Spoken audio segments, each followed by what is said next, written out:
All right, so we've got some articles here all about Real Madrid taking down Rayo Vallecano.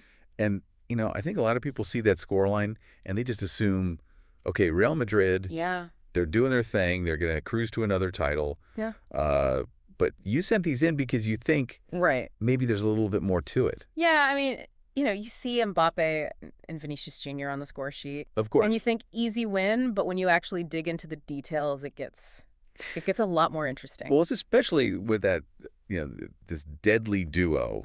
Everyone's been talking about them. Exactly. These two are they're just magic together. Yeah. And those goals, I mean, come on. Oh, yeah. Mbappe cutting in on his right foot like he always does, but the precision of that shot,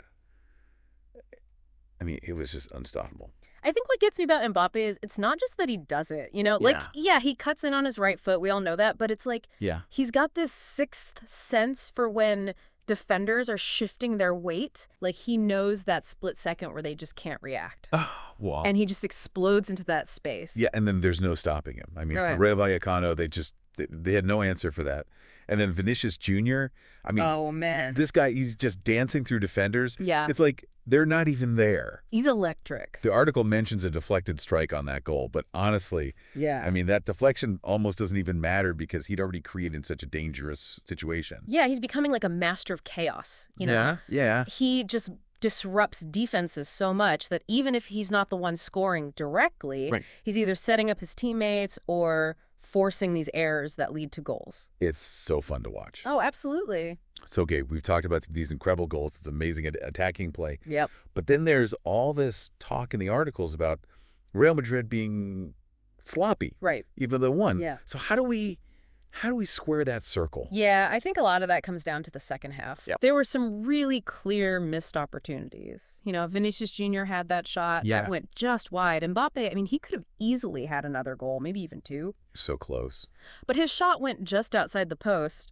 And those weren't just, bad luck moments. No. Those were moments of hesitation, maybe a little lack of communication between the players. So you think maybe Rayo Vallecano's strategy played a part in that? Yeah, possibly. Did they do something to specifically force Real Madrid into those errors? It's possible. They definitely had a few decent chances themselves. Mm. Although, I mean, their best one was probably that long-range volley. Yeah. That didn't really trouble the keeper, but they did seem content to just sort of sit back and try to hit Real Madrid on the counter. So it makes you wonder, right? If Real Madrid had been playing a more aggressive opponent that day, would those cracks have been more exposed? Oh, for sure. Could they have actually dropped points? Absolutely. I mean, this win does put them level on points with Barcelona at the top of La Liga. Which is huge. But Barcelona has a game in hand. Oh, right. So the pressure's still on Real Madrid. That game in hand, I mean, that could be the deciding factor in this whole title race. Oh, yeah. It definitely adds another layer to this whole thing. It's going to be so exciting to watch. For sure. So we've got Real Madrid winning, but maybe not totally convincing. Right. And then you've got Barcelona looming in the background. Exactly. With that game in hand.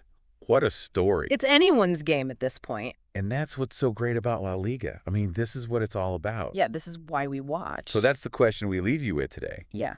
Was this win a sign that Real Madrid are hitting their stride? Or is it a sign that there are some deeper issues that might come back to bite them later in the season? Keep watching La Liga. Yeah. Because this title race is far from over. Far from over.